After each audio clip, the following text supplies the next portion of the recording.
Hello, dear listeners, and welcome to a new episode of our Letter to Vox podcast. Today, we are undertaking a truly massive intellectual adventure. We're doing a deep dive into what is arguably the most influential work of political philosophy of the 20th century. We are examining the foundation of a modern, just society as envisioned by John Rawls through his theory called justice as fairness. And it is. It's really hard to overstate the impact of his work, A Theory of Justice. For decades, political debates often centered on either these utilitarian calculations. Maximizing happiness for the most people. Exactly. That or just sheer intuition, this feels right. And Rawls came along and provided a comprehensive, really structured philosophical alternative. So our mission today is to really get into his structural arguments, this complex thought experiment he devised, what it means for social inequalities, and why he presents it as this compelling system built on the absolute priority of individual rights. That core conflict, individual rights versus the collective good, that's the eternal challenge, isn't it, for any political system? And Rawls essentially draws a line in the sand. He says, there are certain things society can never, ever do, even if it makes everyone else happier. We're going to trace how he systematically builds this argument, showing not just what a just society looks like, but why any rational, free person would be compelled to choose it. So let's unpack this, starting with the man himself. John Rawls was, a remarkably influential American philosopher. He was primarily at Harvard University for much of the latter half of the 20th century. And his 1971 publication, A Theory of Justice, was by all accounts a lightning bolt in academic circles. It arrived at a time when Western political thought was often seen as philosophically fragmented. Right, that historical context is so vital. Rawls was writing in the post-World War II era, a time marked by deep skepticism about ideology, but also a real search for moral anchors. His work provided this incredibly robust, systematic defense of liberalism. It moved beyond what people saw as the philosophical inadequacy of relying purely on intuition or, like you said, the cold calculations of utilitarianism. So he becomes this key representative of egalitarian liberalism. But his theory starts with a massive, almost radical claim about the fundamental importance of justice itself. It's the foundational premise of his entire theory. He puts it right at the beginning. Justice is the first virtue of social institutions. Just as truth is the first virtue of systems of thought. And that isn't just, polite intellectual posturing. It means justice is non-negotiable. Okay, so if an institution is highly efficient, it generates tremendous economic growth, and it manages to make 99% of the population happy. But it's fundamentally unjust. Rawls says it has to be discarded. Precisely.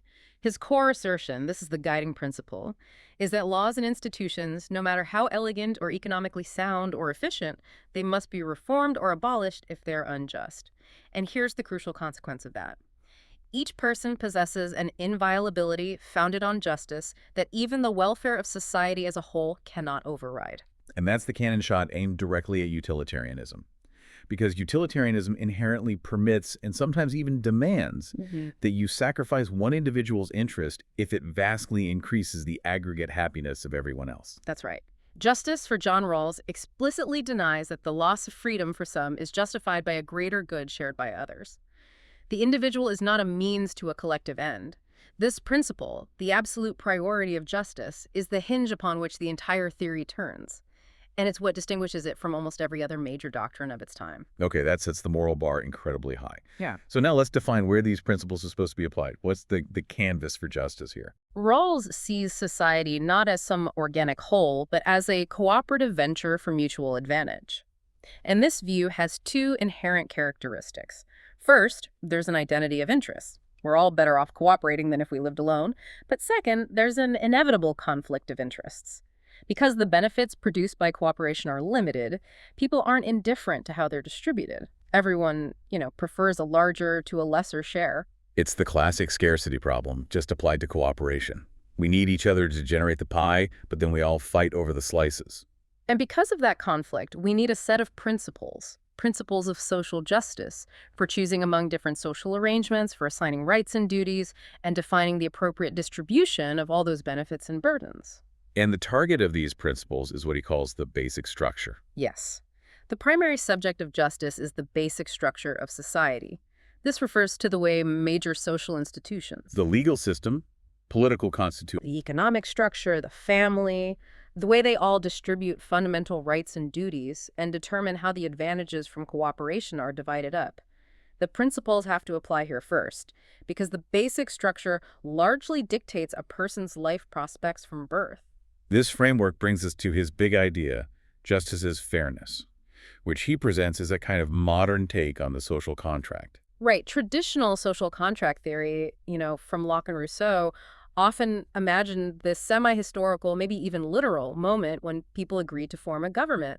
John Rawls replaces this with a purely hypothetical choice situation, which he calls the original position. It's a critical device, a mechanism designed with procedural constraints that force fairness and thus lead to an agreement on principles that are intrinsically fair. It's a mechanism to force impartiality. And it's interesting, he also kind of shifts the whole focus of what justice means, doesn't he? He does. Aristotle's famous definition of justice applies mainly to actions, specifically refraining from something called pleonexia. It's basically seizing what belongs to another, grasping for an unfair advantage. But for that definition to work, you first have to presuppose what properly belongs to a person. Justice as fairness aims to apply directly to the most fundamental case, establishing the justice of the basic structure itself, and thereby setting up those entitlements fairly right from the start. We're judging the system, not individual moral acts within it. Okay, this is where we get into the truly iconic part of the theory. The original position and its key constraint, the veil of ignorance. Let's set the scene for this. Who are the people making this fundamental agreement, and what's driving them? Well, first we have to understand their psychological profile. The parties in this hypothetical situation are defined in a very specific, minimalist way. First, they are rational. But this is rational in the narrow sense that's common in economic theory. They choose the most effective means to achieve their given ends. They're good calculators. But why limit rationality like that? Why not just say they're good or ethical people to begin with? He does that very intentionally to avoid introducing controversial ethical elements up front that might, taint the choice. He wants the principles of justice to be derived from the most minimal, universally accepted premise, prudence. The morality will emerge from the procedure of the choice, not the pre-existing moral goodness of the choosers. Okay, so they're effective calculators. And the second crucial trait is mutual disinterestedness. Yes. They are conceived as not taking an interest in one another's interests. Now, to be clear, this doesn't mean they're egoists who only care about money or fame. They might be devoutly religious or artistic, but they have to presume their long-term goals might be opposed to those of others. It's a weak assumption, designed to ensure the principles don't depend on altruism, which is, pretty unreliable in large, diverse societies. So we have these rational, self-interested parties trying to agree on rules that will define their society forever. That sounds like a recipe for chaos, or at least a really bitter, self-serving compromise. It absolutely would be, except for the one procedural constraint that defines the whole thing, the veil of ignorance. The whole point of the original position is to be the most philosophically favored interpretation of this initial choice situation, a place where principles are justified because they be agreed to under conditions of fundamental equality. The veil ensures that equality by just stripping away all the knowledge that could let them tailor the principles to their own advantage. Okay, let's pull back that curtain. What is on the no-knowledge list? What gets blocked by the veil? This is the genius of the setup. Under the veil, the parties are excluded from knowing several categories of information that create these moral contingencies. They don't know, one, their specific place in society, their class, their social status. Two, their fortune in the distribution of natural assets, so their talents, intelligence, strength. Three, their specific conception of the good, their rational plan for life, whether that's to be a monk, a banker, or an artist. Four, their specific psychology, if they're a risk taker or prone to envy. And five, specific facts about their society, its economic situation, its level of civilization, its culture. Wow, so they're reduced to just pure, generic human representative. Yeah. They know they're human, they know they have goals, but they don't know who they are, where they are, or what their goals are. That's a degree of abstraction that's almost impossible for us to really grasp. It's meant to be a profoundly isolating position, and it forces absolute impartiality. If you don't know if you'll be the smartest person or the least capable, the wealthiest or the poorest, the most tolerant or the most persecuted, you're forced to choose principles that protect every possible position in society, especially the most vulnerable one. But hold on, if they know nothing specific about their society, how can they possibly make a rational choice about its rules?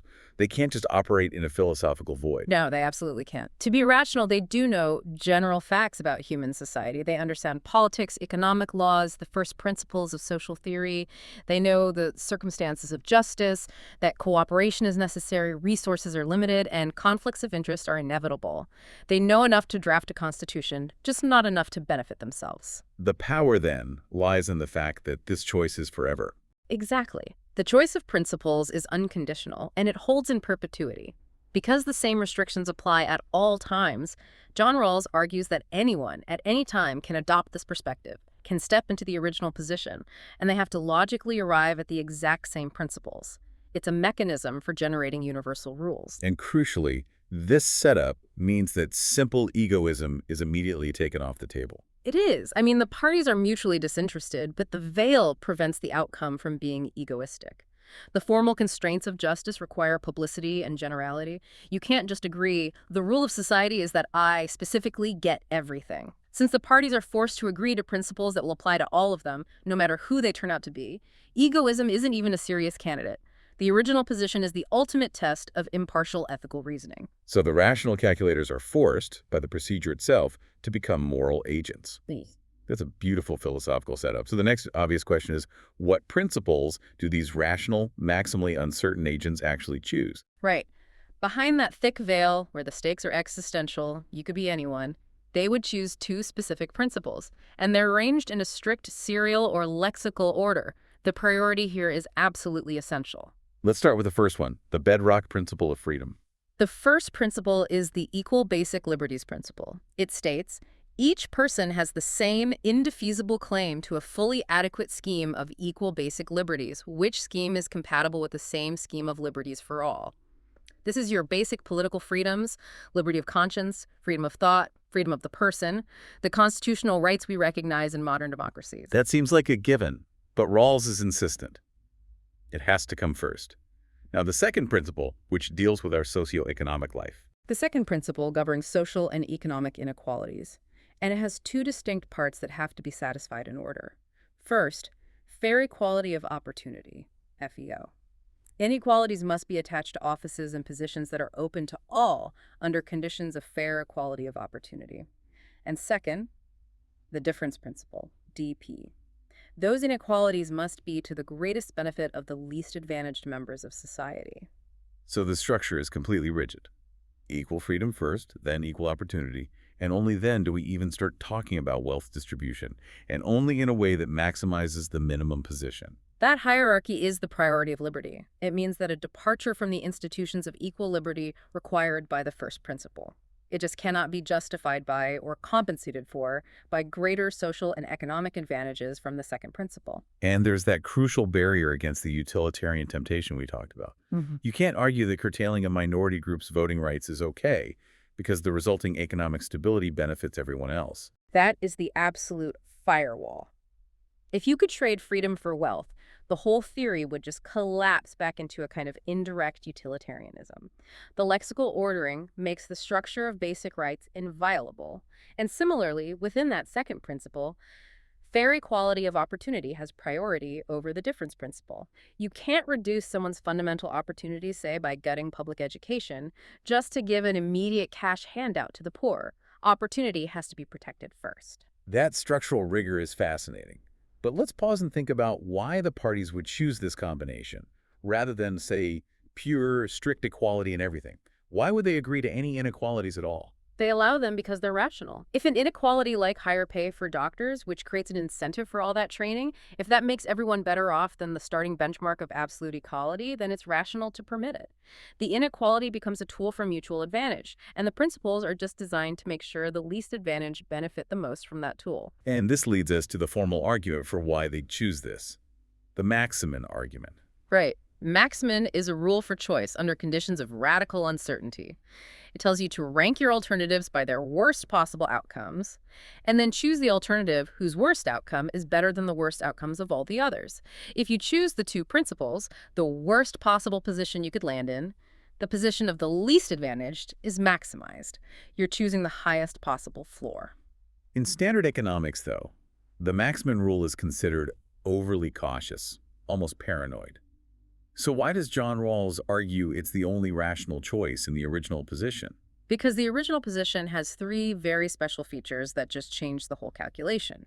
First, and this is the most important one, because of the veil, the parties have no reliable basis for estimating probabilities. They can't guess if they have a 1% chance of being a billionaire or a 99% chance of being a janitor. Since they can't rely on statistics, maximizing the average outcome becomes a blind gamble. When the probabilities are totally unknown, gambling is irrational. Exactly. The second feature is that the parties care little for gains above the minimum they can be sure of. The basic structure of society is so important, it dictates the very terms of their existence, that the potential for massive wealth offered by other systems isn't worth risking their fundamental liberties. The stakes are just too high.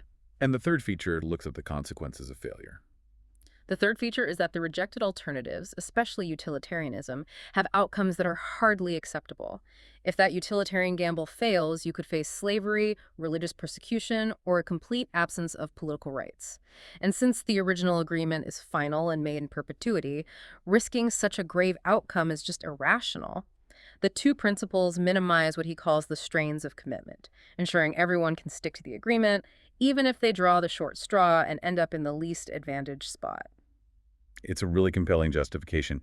They're not choosing what makes society happiest on average.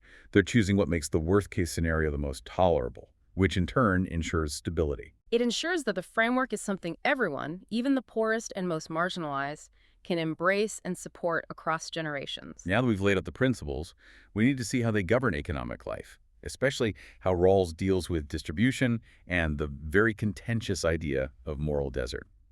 But first, Don't forget to subscribe and leave a like if you enjoy this deep dive. It helps us tremendously to keep bringing you this level of in-depth analysis. let's focus now on the economic and social components of that second principle, starting with fair equality of opportunity, or FEO. Rawls is really explicit that he means fair equality, which is much, much deeper than just formal equality. Right. Formal equality is just the legal definition. Everyone has the same legal right of access to social positions.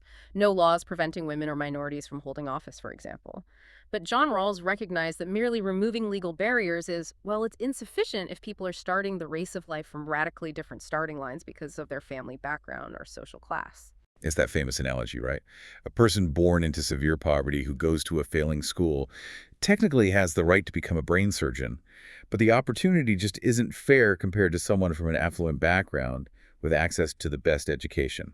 That perfectly captures the liberal interpretation of FEO. It actively seeks to mitigate the pervasive influence of social contingencies like class and family, and ideally even the influence of natural fortune, the luck of being born smart or athletic on people's life outcomes. Those factors, Rawls argues, are morally arbitrary. So what are the practical requirements for a society to actually satisfy FEO? It must go way beyond just non-discrimination laws. It requires a massive societal effort. Free market arrangements have to be set within a framework of political and legal institutions that actively prevent excessive accumulation of wealth and property. You have to stop the formation of permanent entrenched class systems. And most crucially, it demands maintaining truly equal educational opportunities for everyone. The chance to acquire skills and the confidence to compete for the best jobs shouldn't depend on your class. The school system must be actively designed to level out those class barriers. So the system of natural liberty, where you just have efficiency and formal equality, is fundamentally flawed because it allows results to be determined by factors that are, from a moral point of view, completely arbitrary. Precisely. If you win the birth lottery, you're born rich, smart, and healthy. Rawls says you don't deserve the outcome because your starting assets are themselves undeserved. Justice has to mediate the consequences of that arbitrary distribution of luck. Okay, now let's get to the engine of wealth distribution itself, the difference principle. This is the really strongly egalitarian part. How does maximizing the minimum expectation actually work in practice? The difference principle is the rule that allows inequality only if that inequality results in the greatest possible benefit to the least advantaged group. If an inequality doesn't raise the floor for everyone, it's rejected, and an equal distribution is preferred. The focus is always on the expectations of that least favored position, defined by an index of primary social goods, income, wealth, and so on. We're maximizing the total income of the least advantaged, so their wages plus any transfers or social services provided by the state. That sounds incredibly complex to implement. It seems to require some pretty specific economic assumptions about how wealth trickles down or flows upward, I guess, depending on your perspective. It does. And Rawls notes two conditions. These are structural assumptions about how the economy works, under which the difference principle is most effective and easy to justify politically. He calls them chain connection and close-knitness. Let's unpack chain connection. What's that? Chain connection means that if an advantage raises the expectations of the lowest position, it must automatically raise the expectations of all the positions in between. So, for example, if we introduce a big tax incentive for entrepreneurs that results in better jobs and wages for unskilled workers, it's also guaranteed to benefit semi-skilled workers and middle management. The benefits flow up the chain, so maximizing the bottom guarantees everyone above benefits too. And what about close-knitness? Close-knitness eliminates what Rawls calls loose-jointedness. It means it's impossible to raise or lower the expectation of any representative person without similarly affecting every other person, especially the least advantaged. In a closely knit society, you can't have one group getting richer without a corresponding improvement for the poorest group. So if those two conditions hold, and Rawls thinks they probably do under most general economic conditions, then the difference principle is also highly efficient. Maximizing the lot of the least advantaged would also generally increase average well-being and improve everyone's situation, showing a nice convergence with efficiency. But again, that convergence is secondary. The difference principle is always the more fundamental moral requirement that comes out of the original position, not just an economic optimization strategy. This whole focus on procedure brings us back to that really contentious issue of moral desert. I mean, most people, if they work 80 hours a week and invent something valuable, they feel they deserve the wealth that comes from it. How does Rawls handle that pervasive human intuition? He rejects distribution based on moral desert, the idea that justice means happiness according to virtue. He argues that even the willingness to work hard is partly a consequence of natural endowment, being born with a strong work ethic and favorable social circumstances. And those are morally arbitrary. So if I succeed, I don't deserve the reward based on my character. Your claims to wealth are not moral rewards. They are legitimate expectations that are established by just social institutions. The more fortunate are certainly entitled to their advantages within the cooperative scheme. But that entitlement is procedural. It's irrelevant to the initial, more fundamental question of how that scheme should be designed in the first place. The purpose of unequal shares, then, is purely functional. Absolutely. Unequal shares function solely to cover the costs of training and education, and to attract individuals to socially needed positions like teaching or medicine. They are not ethical rewards for superior character. And this leads to the ultimate rejection of what he calls allocative justice in favor of pure procedural justice. Can we clarify that distinction, maybe with an analogy? Sure, think of a card game. Allocative justice would be like a parent trying to distribute a fixed pile of chips among their kids based on who they think is neediest, or worked the hardest, or got the best grade on a test. The parent is appraising the distribution of a fixed stock based on given needs or merits. That would be impossible in the original position because the parties don't know anyone's needs or desires. So pure procedural justice is different because the fairness is just built into the rules themselves. Exactly. Imagine a fair lottery or a meticulously fair poker game. The correctness of the final distribution is founded entirely on the justice of the scheme of cooperation, the rules of the game from which it arises. If the basic structure of society is fair, if it satisfies the two principles, then the resulting distribution, whatever it may be, is considered fair, simply because it came from fair rules. The focus is always on the rules, not the final score. The moment you start trying to adjust the final score based on some other external factor, you've left the Rawlsian framework. You've introduced an element of unguided intuition that he spent his entire career trying to eliminate. Okay, so Rawls' project was profoundly systematic. And a huge part of that system was defining itself against the dominant philosophical schools of the day. Let's tackle the biggest competitor first, classical utilitarianism. Utilitarianism, especially from figures like Bentham and Mill, is the quintessential example of a teleological theory. Telos means end or goal. These theories define the good, say, happiness or desire satisfaction, independently of the right. And then they define the right as whatever maximizes that good. The goal comes first, the rules come second. Right. And the fundamental conflict for John Rawls is how utilitarianism treats the individual. It extends the principle of rational prudence. the choice rule for one person to society as a whole by basically conflating all systems of desires into one. It uses the concept of the impartial spectator to add up everyone's utility into a single total sum. So society gets treated like a single, rational actor. And if society is one actor, then it makes perfect sense to sacrifice a smaller, less important part for the greater health of the whole. That is the logical consequence. And Rawls argues very forcefully that this approach fails to take seriously the plurality and distinctness of individuals. We are not interchangeable parts of some giant social body. The principles for society should be the object of an agreement among distinct individuals, not just an extension of one person's rationality applied to the social sphere. Which is why that priority of justice is so vital to his theory. If rights are just a means to achieve a greater good, they can always be sacrificed.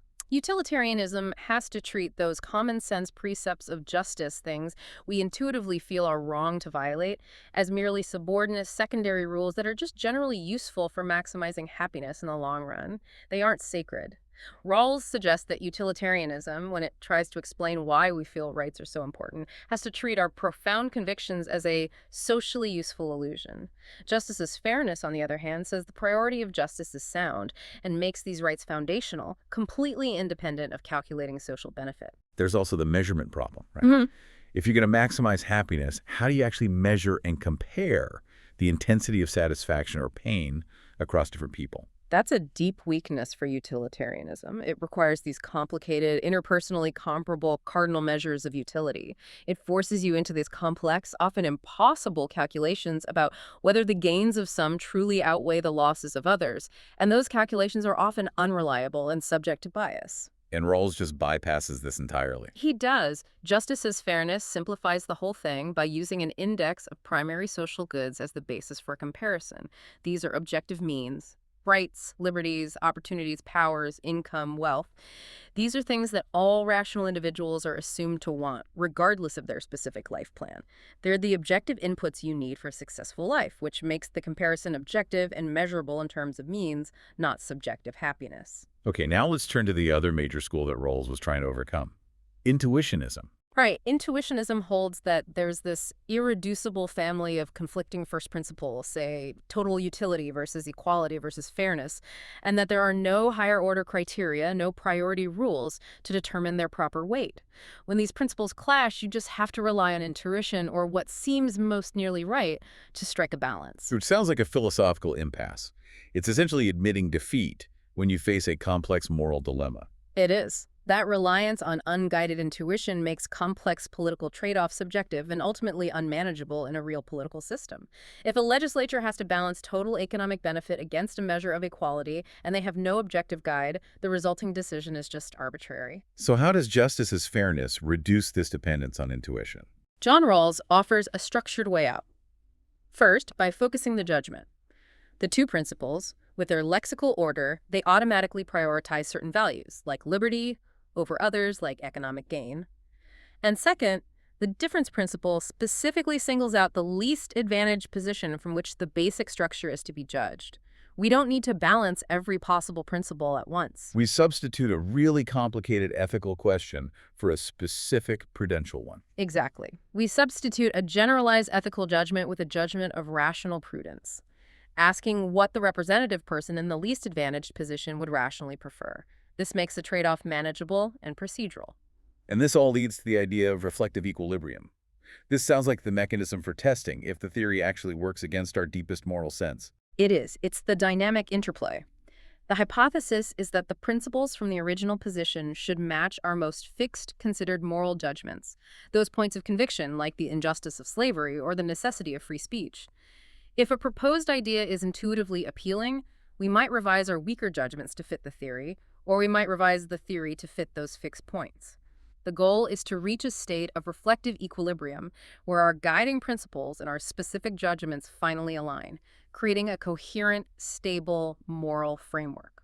So the theory is designed to be applicable in a real political system, and John Rawls outlines this application process through what he calls the four-stage sequence. This is how the philosophical agreement translates into actual laws and institutions. The four-stage sequence is brilliant because it progressively relaxes the veil of ignorance, recognizing that policymakers need more information than constitutional designers. It provides a blueprint for how a just society would actually operate. Okay, walk us through those four layers of lawmaking and decision-making. Stage one is, as we've discussed, the original position, where the principles of justice are chosen under maximal ignorance. The parties agree on the necessary structure. Stage two is the Constitutional Convention. Here, the veil thins a bit. The parties now know general facts about their society, its geography, economy, cultural stability, but still no personal facts. Their job is to design a just constitution that primarily protects the equal basic liberties of the first principle. So the Constitution secures the foundation. Then we move to the day-to-day policy decisions. Stage three is the legislative stage. The veil thins even further. Legislators know economic and social facts about their society, statistics, demographics, market principles, but they still don't know their own personal identities or wealth. This is the stage where the difference principle and fair equality of opportunity are primarily applied through tax laws, property regulations, and social policy. I have to imagine that making sure the first principle, liberty, is satisfied, is a lot easier than making sure the second principle, the distribution part, is satisfied. You've hit on a key distinction. Violations of the first principle, equal liberties, are often really evident and public in the structure of institutions. We can generally tell if people are being denied the vote. But the justice of social and economic policies regulated by the difference principle is commonly subject to reasonable differences of opinion. It often depends on complex, speculative economic models. It's rarely plain and evident if a specific tax law perfectly maximizes the position of the least advantaged. And finally, stage four. Stage four is adjudication and administration. Here, the veil is completely lifted. Judges, administrators, and ordinary citizens have full access to all facts, and they apply the established laws to individuals and specific cases. The success of this whole sequence relies heavily on the rule of law. It does. The rule of law is intrinsically linked to liberty. A legal system is a coercive order of public rules addressed to rational people. The precepts of justice as regularity, things like impartial application of laws, no punishment without law, due process, they provide a secure basis for legitimate expectations and for liberty. If the basis of your claims is unsure, the boundaries of your freedom are also unsure. And we noted earlier that even in a well-ordered society, coercion is necessary. Why is that? Even if everyone agrees on the principles, why do we still need police and courts? This is John Rawls addressing the fundamental assurance problem, which is often associated with Hobbes. Even when everyone has a sense of justice and genuinely wants to cooperate, a coercive government is necessary because individuals might lack confidence that others are doing their part. If I believe everyone else will cheat, it becomes rational for me to cheat first. The general awareness of effective sanctions serves as our security to one another, ensuring the whole scheme doesn't break down due to mutual suspicion. This brings us to a really critical clarification: the difference between liberty and the worth of liberty. Right. Liberty is the abstract concept, the complete system of equal basic liberties guaranteed by the first principle. Formally, it's the same for everyone.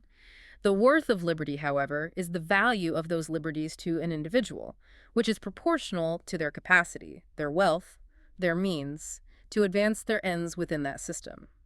Since income and wealth are unequal, the worth of liberty is not equal. That seems like a flaw. Why not just equalize the worth of liberty? Because that would require eliminating the inequalities that satisfy the difference principle, which would actually make the least advantaged even worse off. The lesser worth of liberty for, the less fortunate is compensated for, because their capacity to achieve their aims would be even less if they didn't accept the existing economic inequalities that satisfy the difference principle.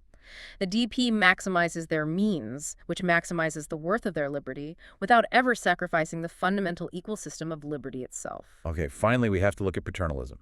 Yeah. In a system that's built on autonomy and individual choice, when is the state justified in intervening in my rational plan for life? Paternalistic intervention, whether it's for children, the mentally incapacitated, or those temporarily impaired, it has to be justified only by the evident failure or absence of reason and will. Any intervention must be guided strictly by the principles of justice and the framework of primary goods, acting only as the person would choose if they are fully rational and capable.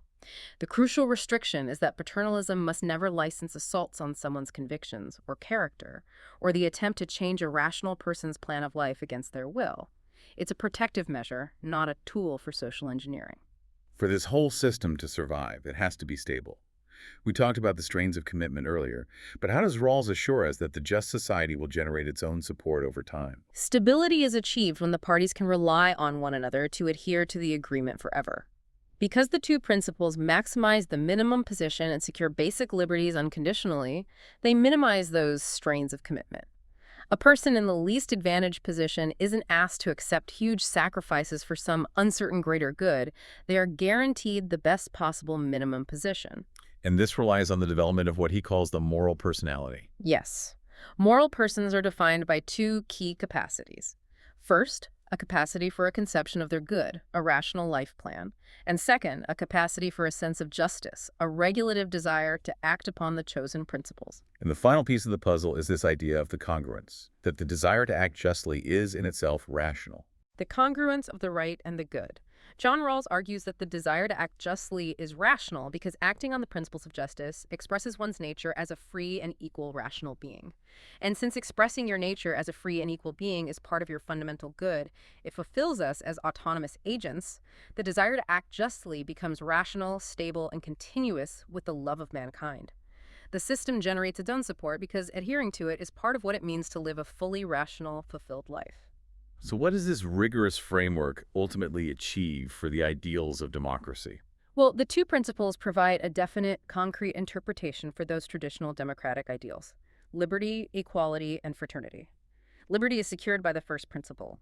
Equality is secured by the first principle plus fair equality of opportunity.